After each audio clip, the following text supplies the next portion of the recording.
Hey all, welcome back to my YouTube channel. So ಇವತ್ತಿನ recipe ಬಂದು ಕುಂಬಳಕಾಯಿ ಪಲ್ಯ. ಸೊ ಬನ್ನಿ ಇದನ್ನು ಹೇಗೆ ಮಾಡಿದೆ ಅಂತ ನೋಡೋಣ. ಇಲ್ಲಿ 2 ಆನಿಯನ್ಸ್, ಒಂದು 8 ಹಸಿಮೆಣ್ಸಿನ್ಕಾಯಿ, ಕರಿಬೇವು ಮತ್ತು ಕೊತ್ತಂಬರಿನ ತೊಗೊಂಡಿದ್ದೀನಿ. ಮತ್ತು ಕುಂಬಳಕಾಯಿನ ಚಿಕ್ಕ ಚಿಕ್ಕದಾಗಿ ಕಟ್ ಮಾಡಿ ಇಟ್ಕೊಂಡಿದ್ದೀನಿ. ಈ ರೀತಿ ಕಟ್ ಮಾಡೋದ್ರಿಂದ ಬೇಗ ಬೇಯುತ್ತೆ. ಸೊ ಸ್ಟಾರ್ಟ್ ಮಾಡೋಣ. ಇಲ್ಲಿ ಒಂದು ಬಾಣಲಿಗೆ ಸ್ವಲ್ಪ ಎಣ್ಣೆನ ಹಾಕ್ಕೊತಾ ಇದ್ದೀನಿ.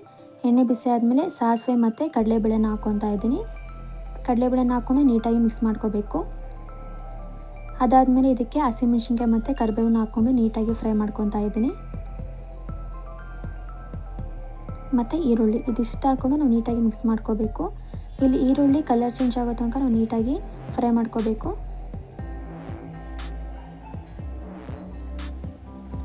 ಸೊ ಇಲ್ಲಿ ನೀಟಾಗಿ ಆನಿಯನ್ ಫ್ರೈ ಆಗಿದೆ. ಇವಾಗ ನಾವು ಇದಕ್ಕೆ ಕುಂಬಳಕಾಯಿನ ಹಾಕ್ಕೊಳ್ಳೋಣ. ಕುಂಬಳಕಾಯಿನ ಹಾಕಿ ಒಂದ್ಸಲ ನೀಟಾಗಿ ಮಿಕ್ಸ್ ಮಾಡಿ. ಮತ್ತು ಕುಂಬಳಕಾಯಿನ ಇಲ್ಲಿ 10 ರಿಂದ 15 ನಿಮಿಷ ನಾವು ನೀಟಾಗಿ ಬೇಯಿಸ್ಕೋಬೇಕು. ಆವಾಗಲೇ ಕುಂಬಳಕಾಯಿ ನೀಟಾಗಿ ಸಾಫ್ಟಾಗಿ ಬೇಯುತ್ತೆ. ಆಮೇಲೆ ಇದಕ್ಕೆ ನಾನು ಉಪ್ಪನ್ನ ಹಾಕ್ಕೊತಾ ಇದ್ದೀನಿ. ಉಪ್ಪನ್ನ ಹಾಕಿ 1 ನಿಮಿಷ ಹಾಗೆ ನೀಟಾಗಿ ಮಿಕ್ಸ್ ಮಾಡ್ಕೊಳ್ಳಿ. ಸೊ ಇದನ್ನು ನಾನು ಇವಾಗ ಮುಚ್ಚಿಡ್ತಿದ್ದೀನಿ.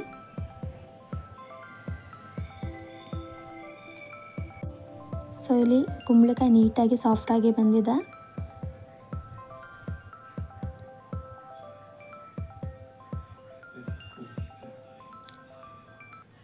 ಕುಂಬಳಕಾಯಿ ಬೆಂದಿದೆಯಾ ಇಲ್ವೋ ಅಂತ ಚೆಕ್ ಮಾಡಬೇಕು ಅಂದರೆ ನೀವು ಈ ರೀತಿ ಕುಂಬಳಕಾಯಿನ ಕಟ್ ಮಾಡಿದ್ರೆ ಅದು ಸಾಫ್ಟಾಗಿ ಕಟ್ ಆಗುತ್ತೆ. ಆವಾಗ ಕುಂಬಳಕಾಯಿ ನೀಟಾಗಿ ಬೆಂದಿದೆ ಅಂತ ಅರ್ಥ. ಅದಾದಮೇಲೆ ಇದಕ್ಕೆ ನಾನು ಕಾಯಿ ತುರಿ ಮತ್ತು ಕೊತ್ತಂಬರಿನ ಹಾಕ್ಕೊಂಡು ನೀಟಾಗಿ ಮಿಕ್ಸ್ ಮಾಡ್ತಾಯಿದ್ದೀನಿ.